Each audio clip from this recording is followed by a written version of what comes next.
एका सतीनं घालून दिले. सती नावाप्रमाणेच प्रतिव्रता, एक साध्वी, आई सप्तशृंगीची निशिम भक्त, पती हाच परमेश्वर आणि संसार हेच सुख मानून जगणारी. पण एक सुख नव्हतं तिच्या नशेत.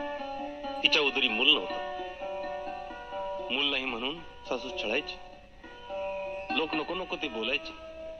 नवरा हातचं राखून बोलायचा. एक दिवस कंटाळी सारा आणि आई सप्तशृंगीला नवस बोलली, माझ्या पोटी पुत्ररत्न झाला तर मी, माझा पती आणि माझ्या मुलासह शीतकडा खेळेन. आईला बोललेला नवस तो पूर्ण झाल्याशिवाय थोडाच राहणार. सतीला मुलगा झाला. मी हा भयानक खेळ खेळणार नाही. मी नवस बोलली देवीला. नवस बोलताना मला विचारलं होतंस, हा कसला भयानक नवस? अगं इतकी वर्ष मूल नाही म्हणून रडत होतो, आणि आता मूल मिळालं तर त्याच्यासोबत जगायचं सोडून त्याच्यासकट आत्महत्या करायची. हा कसला वेडा हट्ट. हट्ट म्हणा काही म्हणा, पण नवस फेडल्या वाचून गत्यंतर नाही आता. देवीच्या कृपेने मूल झालंय, तिलाच विसरून कसं चालेल? मग तूच एकटी खेळ सिद्धकडा. मी या खेळात तुझ्यासोबत नसेन. मला जगायचंय. आपण कशाला विचार करायचा जगण्याचा आणि मरण्याचा? माझं एक नारळ बा देवीला आणि हो मोकळी. मी चाललो.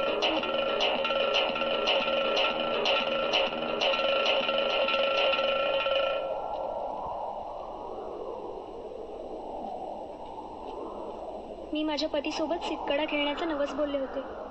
अशा सत्व परीक्षेच्या क्षणी त्यांनी माझी साथ सोडली. आई सप्तशृंगीच्या साक्षीनं माझा धर्माचा पती बनशील. माझ्या मनात काही काळं नाही.